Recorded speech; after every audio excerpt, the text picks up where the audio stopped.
Rich dad poor dad chapter number 6। अमीर लोग पैसे का आविष्कार करते हैं। पिछली रात मैंने लिखना बंद किया और अलेक्जेंडर ग्राहम बेल के जीवन पर आधारित एक टीवी कार्यक्रम देखा। बेल ने टेलीफोन का पेटेंट करवाया था और उनकी नई खोज की बहुत ज्यादा मांग थी क्योंकि उन्हें एक बड़ी कंपनी की जरूरत थी। इसीलिए वे उस समय की नामी कंपनी वेस्टर्न यूनियन के पास गए और उन्होंने कहा कि वे उनके पेटेंट और उनकी छोटी सी कंपनी को खरीद लें। वे पूरे पैकेज के लिए केवल $1,00,000 चाहते थे। वेस्टर्न यूनियन के अध्यक्ष ने ये सुनते ही अपनी भौहें चढ़ा ली और प्रस्ताव को ये कहकर ठुकरा दिया कि मांगी जाने वाली कीमत बहुत ज्यादा है। उसके बाद तो इतिहास गवाह है कि खरबों डॉलर के उद्योग का जन्म हुआ और AT&D का जन्म हुआ। अलेक्जेंडर ग्राहम बेल की कहानी खत्म होने के बाद शाम को समाचार आ रहे थे। समाचारों में एक स्थानीय कंपनी के स्टाफ में कटौती के बारे में एक खबर थी।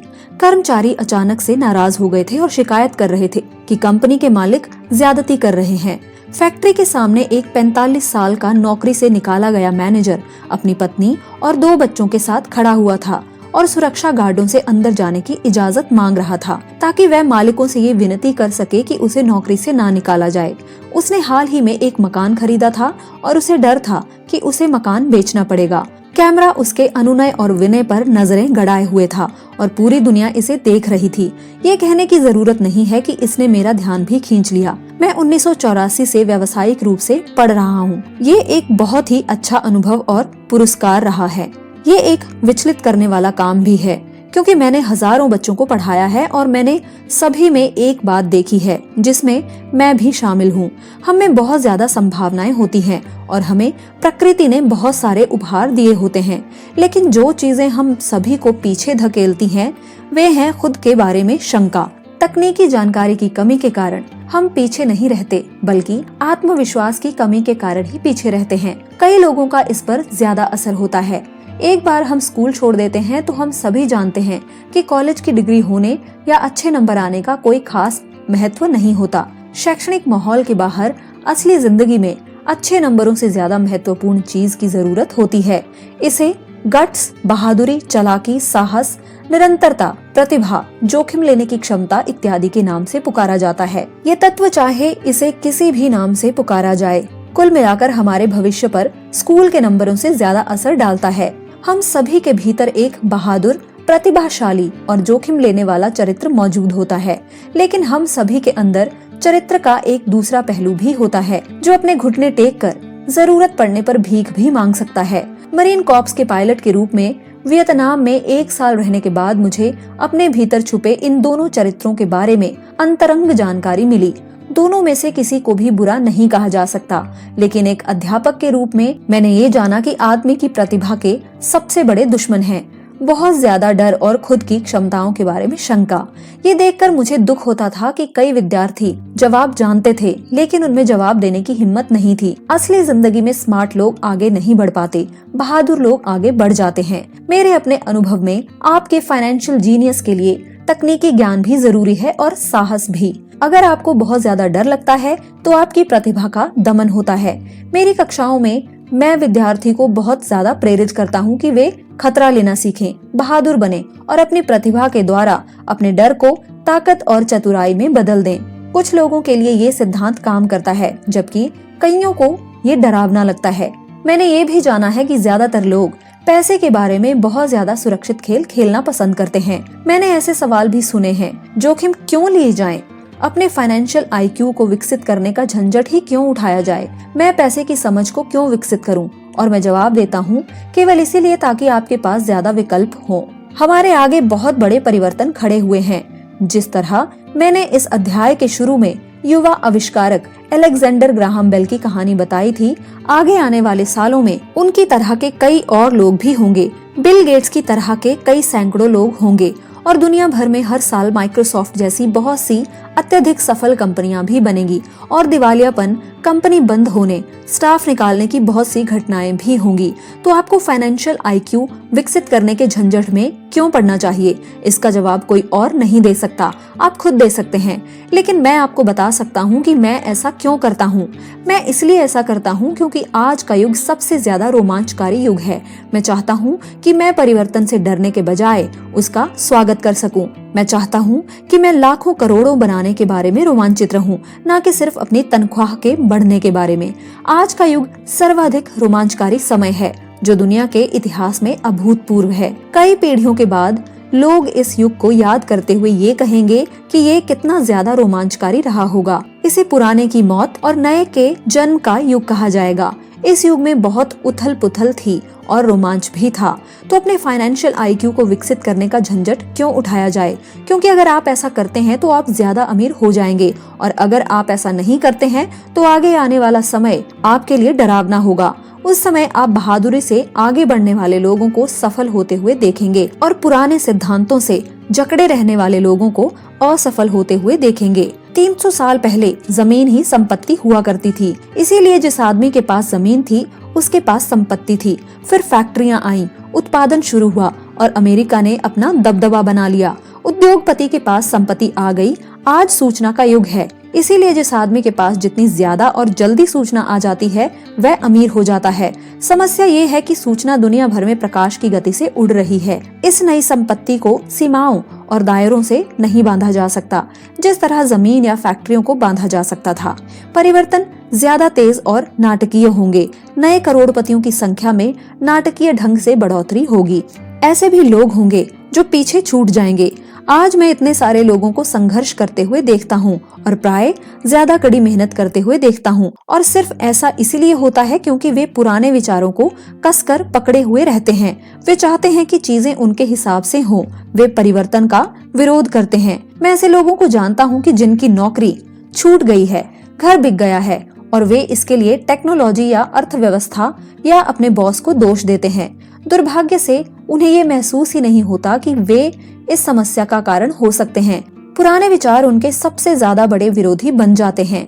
ऐसा इसीलिए होता है क्योंकि वे ये जान ही नहीं पाते कि जो विचार पुराने जमाने में संपत्ति था वह आज इसलिए नहीं है क्योंकि जमाना आगे बढ़ चुका है। एक दोपहर मैं अपने द्वारा इजाद किए गए बोर्ड गेम कैश फ्लो से शिक्षा दे रहा था।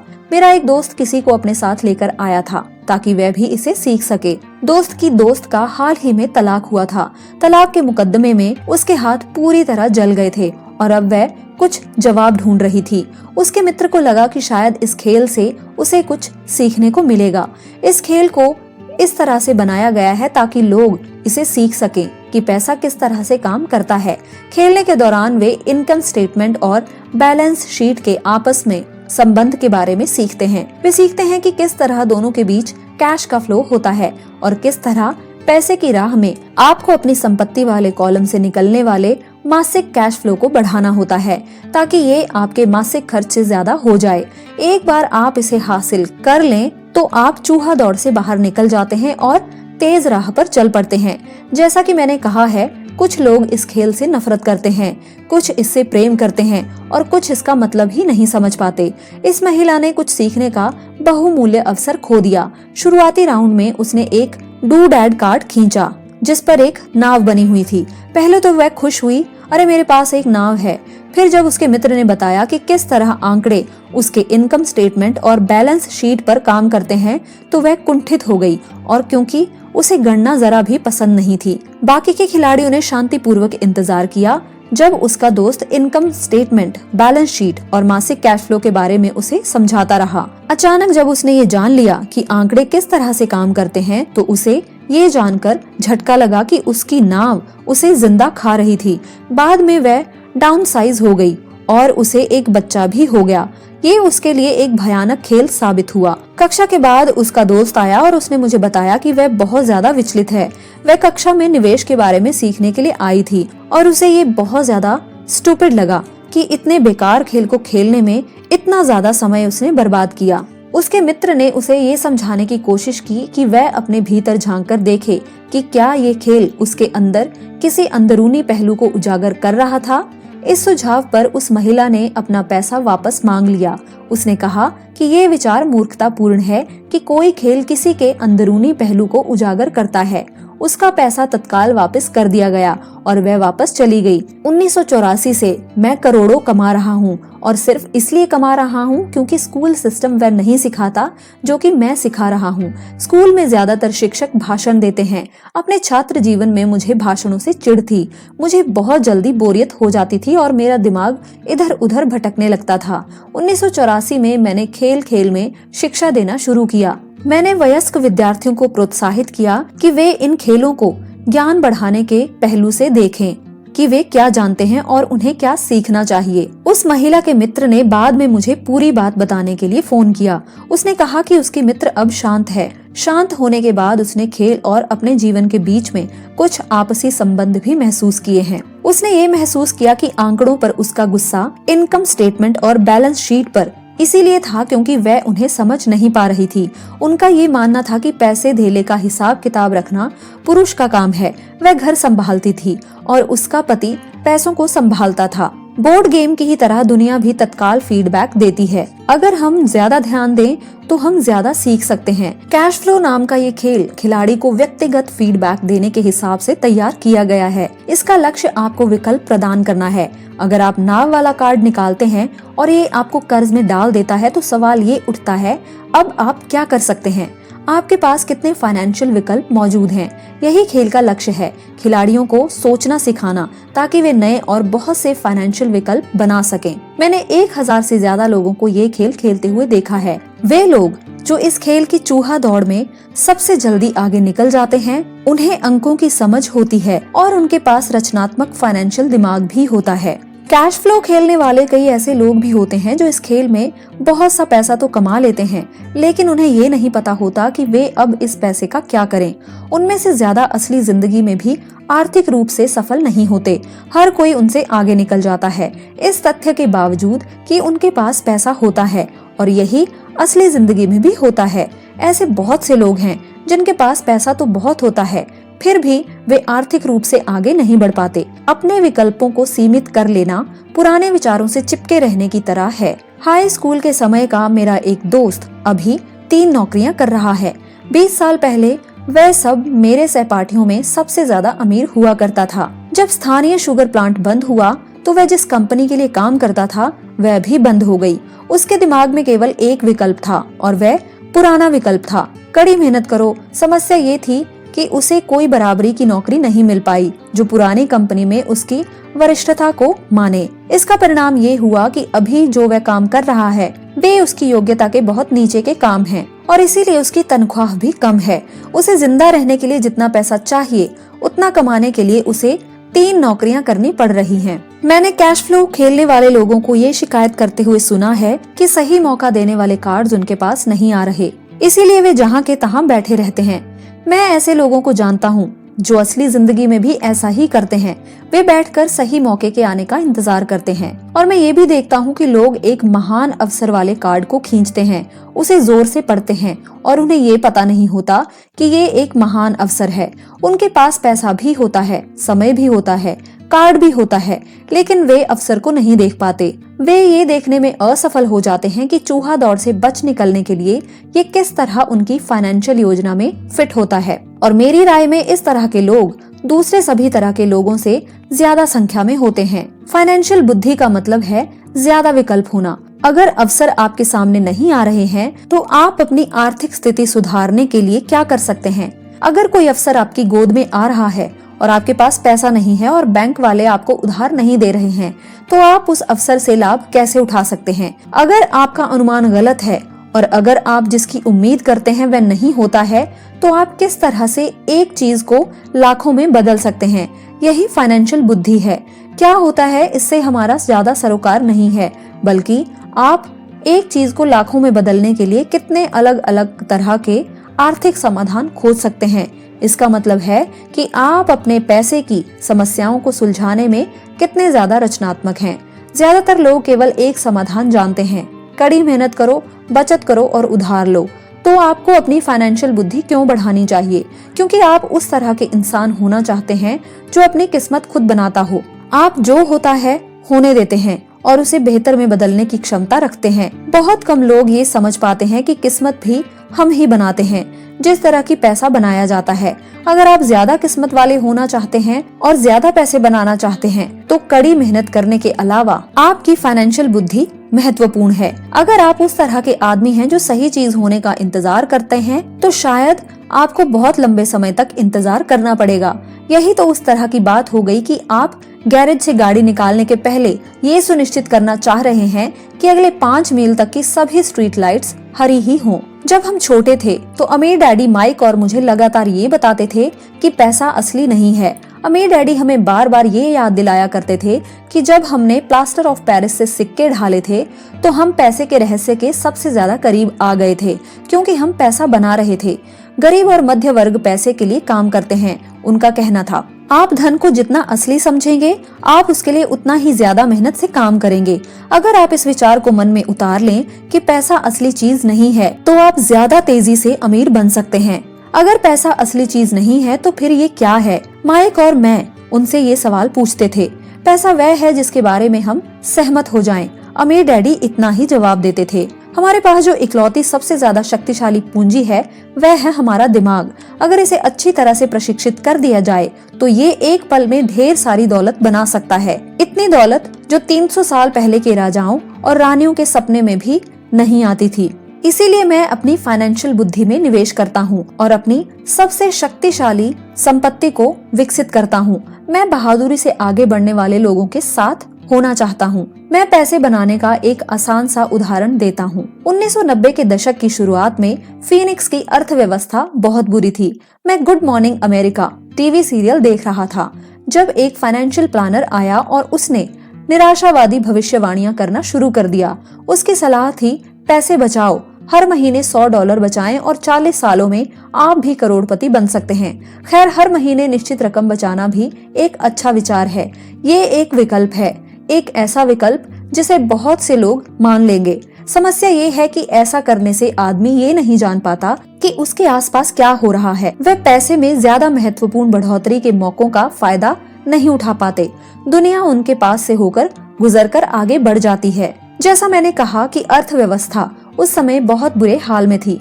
निवेशकों के पास एक आदर्श बाजार स्थिति थी। मेरा काफी पैसा उस समय स्टॉक मार्केट और अपार्टमेंट हाउसेस में फंसा हुआ था। मेरे पास नगद पैसा नहीं था क्योंकि हर कोई बेच ही रहा था, इसीलिए मैं खरीद रहा था। मैं पैसे नहीं बचा रहा था बल्कि मैं सिर्फ निवेश कर रहा था। मेरी पत्नी और मेरे पास $10 लाख से ज्यादा नगद थे जो तेजी से बढ़ते हुए बाजार में काम कर रहे थे। निवेश करने के लिए ये सबसे ज्यादा बढ़िया मौका था। अर्थव्यवस्था भयावह थी। मैं बहुत छोटे छोटे निवेशों का वर्णन तो नहीं कर सकता, लेकिन कई बड़ी बातें जरूर बताना चाहूंगा। वे घर जिनकी कीमत कभी $1 लाख होती थी, अब वे $75,000 के हो गए थे। परंतु स्थानीय रियल एस्टेट ऑफिस में खरीदारी करने के बजाय मैंने दिवालिया वकील के ऑफिस या अदालत की सीढ़ियों पर खरीदारी करना शुरू कर दिया। इन जगहों पर $75,000 का घर $20,000 या इससे भी कम में खरीदा जा सकता था। मैंने अपने मित्र से $2,000 का लोन लिया। 90 दिनों के इस लोन पर $200 ब्याज था। मैंने वकील को कैशियर का चेक दे दिया। जब अनुबंध की कार्यवाही चल रही थी तब मैंने अखबार में विज्ञापन दिया कि $75,000 का घर केवल 60,000 में बिकाऊ है और किसी डाउन पेमेंट की भी जरूरत नहीं है। मेरा फोन तत्काल व्यस्त हो गया और लगातार फोन बजने लगे।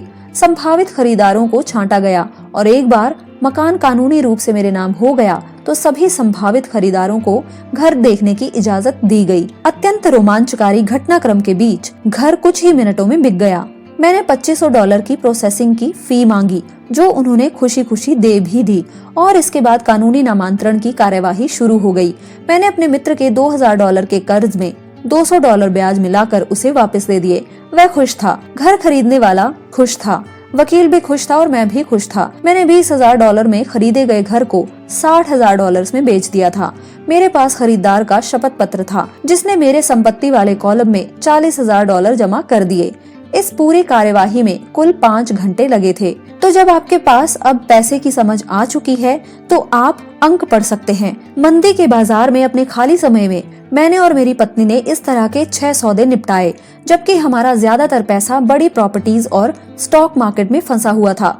हम खरीदने और बेचने के सौदों में अपनी संपत्ति वाले कॉलम में $19 लाख से ज्यादा बनाने में कामयाब हो गए थे। इस तरह हर साल की अनुमानित आय $19,000 हो गई थी और इसका ज्यादातर भाग हमारे प्राइवेट कॉरपोरेशन द्वारा सुरक्षित था। इस $19,000 प्रति वर्ष का बड़ा हिस्सा हमारी कंपनी की कारों, पेट्रोल, ट्रिप्स, बीमे, ग्राहकों के साथ डिनर इत्यादि चीजों पर खर्च हो सकता था। जब तक सरकार को उस आमदनी पर टैक्स लगाने का मौका मिलता, तब तक ये कानूनी रूप से खर्च हो चुका था। मुझसे लोग पूछते हैं कि क्या होगा अगर कोई इंसान पैसे नहीं चुकाए। ऐसा होता है और ये एक अच्छी खबर है। 1994 से 1997 तक फीनिक्स रियल एस्टेट बाजार देश में सबसे ज्यादा गर्म बाजार साबित हुआ। उस $60,000 के घर को दोबारा $70,000 में बेचा जा सकता था और एक बार फिर से $2,500 प्रोसेसिंग फीस के रूप में वसूल किए जा सकते हैं। नए खरीदार के लिए ये मुफ्त का सौदा होगा और ये प्रक्रिया चलती रह सकती है। जब मैंने पहली बार घर बेचा तो मैंने केवल $2,000 खर्च किए थे। तकनीकी दृष्टि से इस सौदे में मेरा एक भी पैसा खर्च नहीं हुआ था। निवेश पर मेरी वसूली अनंत थी। ये एक उदाहरण है कि पैसा पास में नहीं होने पर भी बहुत सा पैसा किस तरह से कमाया जा सकता है। दूसरे सौदे में दोबारा बेचे जाने पर मैं $2,000 अपनी जेब में डालता हूँ और लोन को 30 साल तक फिर से बढ़ा देता हूँ। निवेश पर मेरी वापसी क्या होगी अगर मैं बिना पैसे के पैसे बनाता हूँ, मैं नहीं जानता। लेकिन ये $100 हर महीने बचाने से बेहतर तो है ही। $100 हर महीने दरअसल $150 प्रति माह की रकम है, क्योंकि 40 साल तक इस पर 5% का टैक्स लग चुका है और एक बार आप पर फिर से 5% टैक्स लगता है। ये करना बहुत बुद्धिमानी की बात नहीं है। ये सुरक्षित हो सकता है लेकिन स्मार्ट नहीं है। दोस्तों, आपको इनमें से ज्यादा कठिन सलाह कौन सी लगती है? पहली ये कि कड़ी मेहनत करो, 50% की दर से टैक्स चुकाओ और फिर जो रकम बचती है उसमें से बचत करो। आपकी बचत पर आपको 5% ब्याज मिलेगा, जिस पर एक बार फिर से टैक्स लगेगा। और दूसरी कि पैसे की समझ विकसित करने का समय निकालो और अपने दिमाग और संपत्ति वाले कॉलम की ताकत का इस्तेमाल करो। इसमें वो समय भी जोड़ लें जो आपको विकल्प नंबर 1 के प्रयोग द्वारा $1,90,000 बचाने में लगता है, क्योंकि समय आपकी सबसे बड़ी संपत्ति है। अब आप समझ सकते हैं कि मैं अपना सिर चुपचाप क्यों हिला देता हूँ जब मैं लोगों को ये कहते हुए सुनता हूँ कि मेरा बच्चा स्कूल में अच्छी पढ़ाई कर रहा है और उसे अच्छी शिक्षा मिल रही है। ये अच्छी हो सकती है, परंतु क्या ये पर्याप्त है? मैं जानता हूँ कि उपर्युक्त निवेश तकनीक एक छोटी सी तकनीक है। इसे ये बताने के लिए लिखा गया है कि किस तरह एक छोटी सी रकम बड़ी रकम में बदल सकती है। एक बार फिर से मेरी सफलता ये बताती है कि मजबूत वित्तीय नींव कितनी इम्पोर्टेंट होती है, जो मजबूत वित्तीय शिक्षा से शुरू होती है। मैंने इसे पहले कहा है और ये इतनी इम्पोर्टेंट है कि मैं इसे एक बार फिर से दोहराना चाहता हूँ। वित्तीय बुद्धि 4 मुख्य टेक्निक्स दक्षताओं से मिलकर बनती है। पहली, वित्तीय साक्षरता, अंकों को पढ़ने की योग्यता। दूसरी, निवेश की रणनीति, धन द्वारा धन बनाने का विज्ञान। तीसरी, बाजार, अलेक्जेंडर ग्राहम बेल ने बाजार को वह दिया जो इसे चाहिए था। यही बिल गेट्स ने भी किया। ये मौका भी बाजार ने दिया था कि $20,000 में कोई मकान खरीदे और उसे $60,000 में बेच दिया जाए, जबकि उसकी असली कीमत $75,000 थी। कोई खरीद रहा था और कोई बेच रहा था। चौथी टेक्निक है कानून, अकाउंटिंग, कॉर्पोरेट, स्टेट और नेशनल कानूनों और नीतियों के बारे में जागरूकता। मैं नियमों के भीतर रहकर खेलने की सलाह देता हूँ। अगर आप पैसे का आविष्कार करना चाहते हैं तो आप में ये मूलभूत आधारशिला होनी चाहिए या इन दक्षताओं का समन्वय भी होना चाहिए। चाहे आप ऐसा छोटे घर, बड़े apartment, companies, stock, bond, mutual fund, बहुमूल्य धातुएं, बेसबॉल कार्ड खरीद कर करें या इसी किस्म का कोई दूसरा काम करके। मुझसे अक्सर पूछा जाता है कि मैंने नींबुओं को किस तरह से करोड़ों में बदला है। व्यक्तिगत रूप से मैं जानता हूँ कि निवेशों के कई और उदाहरण देने में मैं झिझकता हूँ। मैं इसलिए झिझकता हूँ क्योंकि मुझे डर है कि मुझे बड़बोला या अपनी शेखी भगारने वाला ना कहा जाए। ये मेरा इरादा नहीं है। मैं सिर्फ इसलिए उदाहरण देता हूँ ताकि उसके अंकों और समय अवधि से सच्ची और आसान घटना को बताया जा सके। मैं एग्जाम्पल इसलिए देता हूँ ताकि आपको ये बता सकूं कि ये आसान है, ये ज्यादा आसान है। अगर आप फाइनेंशियल बुद्धि के 4 स्तंभों के जानकार हैं तो व्यक्तिगत रूप से मैं फाइनेंशियल बुद्धि के लिए 2 मुख्य साधनों का इस्तेमाल करता हूँ, रियल एस्टेट और छोटे स्टॉक्स। मैं रियल एस्टेट को अपनी नींव की तरह इस्तेमाल करता हूँ। हर दिन मेरी प्रॉपर्टीज कैश फ्लो प्रदान करती हैं और उनका मूल्य बढ़ता जाता है। छोटी पूंजी के स्टॉक्स को तेज बढ़ोतरी के लिए इस्तेमाल किया जाता है। मैं अपने द्वारा की गई हर चीज की अनुशंसा नहीं करता। उदाहरण केवल उदाहरण ही होते हैं। अगर मौका बहुत जटिल है और मैं निवेश को नहीं समझ पाता हूँ तो मैं निवेश नहीं करता हूँ। पैसे के बारे में निर्णय लेने में हमें केवल साधारण गणित और कॉमन सेंस की ही जरूरत होती है। उदाहरणों का प्रयोग निम्न 5 कारणों से किया जाता है। लोगों को ज्यादा सीखने के लिए प्रेरित करना, लोगों को ये बताने के लिए कि अगर नींव मजबूत है तो पैसे का महल बनाना आसान है, और ये बताने के लिए कि कोई भी ढेर सारा पैसा बना सकता है। ये दिखाने के लिए कि आपके लक्ष्यों को हासिल करने के करोड़ों तरीके हैं, और ये बताने के लिए कि ये कोई रॉकेट विज्ञान नहीं है। 1989 में मैं ओरेगॉन के पोर्टलैंड में एक खूबसूरत जगह पर जॉगिंग किया करता था। ये एक उपनगर था जहाँ छोटे छोटे घर बने हुए थे। वे छोटे और सुंदर थे। हर कहीं मुझे टू लेट के बोर्ड्स दिखते थे, यानी बिकाऊ है के बोर्ड दिखते थे। टिम्बर मार्केट का बुरा हाल था। स्टॉक मार्केट में क्रैश हुआ था और अर्थव्यवस्था में मंदी थी। एक सड़क पर मैंने एक बिकाऊ है का बोर्ड देखा जो वहाँ काफी लंबे समय से लगा हुआ था। ये पुराना दिख रहा था। एक दिन इसके पास से जॉगिंग करते समय मेरी मुलाकात इसके मालिक से हो गई, जो परेशान दिख रहा था। मैंने पूछा, आपने अपने घर की क्या कीमत लगाई है? मालिक घूमा और कमजोर मुस्कुराहट के साथ कहा, आप कीमत लगा लें। ये 1 साल से ज्यादा समय से बिकाऊ है और अब तक इसे कोई देखने तक नहीं आया है। मैं इसे देखता हूँ, मैंने कहा, और आधे घंटे में मैंने इसे $20,000 में खरीद लिया, जो उसके द्वारा मांगी गई कीमत से कम थी। ये 2 बेडरूम का छोटा सा सुंदर घर था, जिसके खिड़कियों पर जिंजर ब्रेड का ट्रिम था। ये 1930 में बना था और इसका रंग हल्का नीला था। अंदर एक सुंदर चट्टानी अंगीठी थी और छोटे छोटे 2 बेडरूम्स भी थे। ये किराए पर देने के लिए एक आदर्श मकान था। मैंने मालिक को $45,000 के घर के लिए $5,000 नगद दिए, जिसकी असली कीमत $65,000 होगी। लेकिन दिक्कत सिर्फ इतनी थी कि इसे कोई खरीदना नहीं चाहता था। मालिक ने 1 हफ्ते में इसे खाली कर दिया और वह इससे पीछा छुड़ाकर खुश हुआ। मेरा पहला किराएदार वहाँ आ गया, जो एक स्थानीय कॉलेज में प्रोफेसर था। मॉर्गेज, खर्च और मैनेजमेंट फीस चुकाने के बाद हर महीने के आखिर में मेरी जेब में $40 आते थे, जो कि एक बहुत बड़ी रकम नहीं थी। 1 साल बाद ओरेगन का रियल एस्टेट बाजार मंदी से उबर गया और बढ़ने लगा। कैलिफोर्निया के निवेशकों के पास अपने रियल एस्टेट मार्केट की तेजी का पैसा बहुत था और अब वे उत्तर दिशा में आकर ओरेगन और वॉशिंगटन में खरीदारी कर रहे थे। मैंने उस छोटे घर को कैलिफोर्निया से आए एक युवा दंपत्ति को $95,000 में बेच दिया, जिन्हें ये बहुत सस्ता सौदा लग रहा था। इस सौदे से मुझे लगभग $40,000 का कैपिटल गेन हुआ, जो मैंने 1031 के टैक्स विहीन एक्सचेंज में रख दिए और मैं अपने पैसे को लेकर कोई बड़ी प्रॉपर्टी खरीदने चल दिया।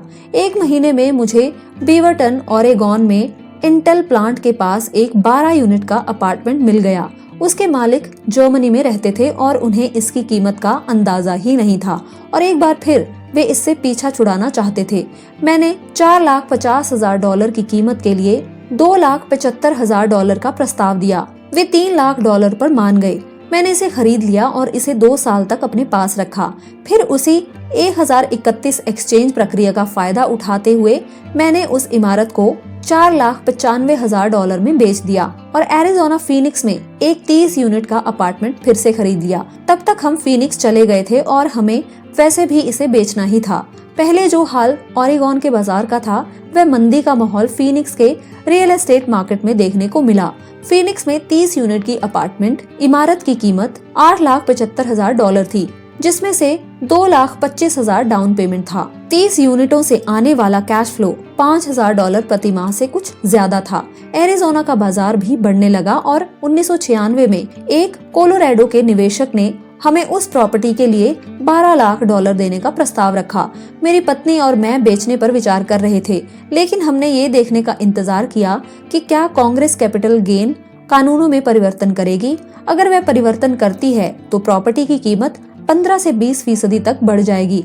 इसके अलावा हर महीने $5000 मिलते रहना अच्छा लगता था। इस एग्जाम्पल में मुद्दे की बात यह है कि किस तरह एक छोटी रकम एक बड़ी रकम में बदली जा सकती है। एक बार फिर मैं ये कहना चाहता हूँ कि इसके लिए फाइनेंशियल स्टेटमेंट्स, निवेश की रणनीति, बाजार की समझ और कानूनों की जानकारी होना बेहद जरूरी है। अगर लोग इन विषयों के बारे में जानकारी नहीं रखते हैं तो ये स्पष्ट रूप से वे स्टैंडर्ड सलाह का पालन करेंगे जो कहती हैं कि सुरक्षित खेल खेलना चाहिए और सुरक्षित निवेशों में पैसा लगाना चाहिए। मेरी कुल जमा फिलॉसफी ये है कि अपने संपत्ति वाले कॉलम में बीज बोना।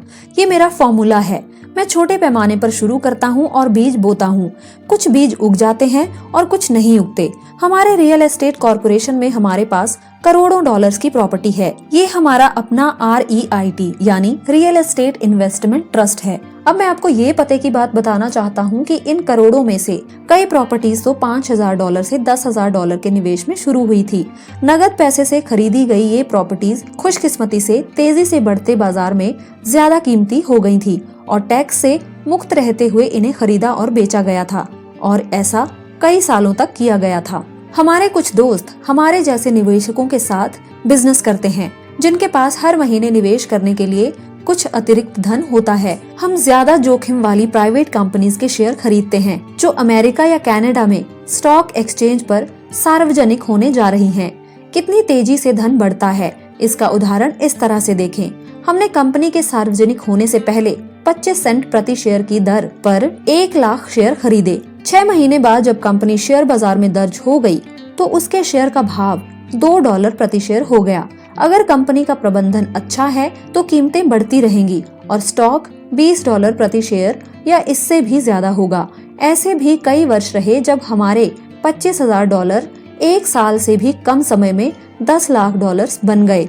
ये जुआ नहीं है। अगर आप जानते हैं कि आप क्या कर रहे हैं तो ये जुआ है। अगर आप सौदे में अपना पैसा फेंक रहे हैं और भगवान से सफल होने की दुआ कर रहे हैं। मेरा व्यक्तिगत आधार रियल एस्टेट है। मैं रियल एस्टेट से प्रेम करता हूँ क्योंकि ये स्थायी और धीमी गति से चलने वाली होती है।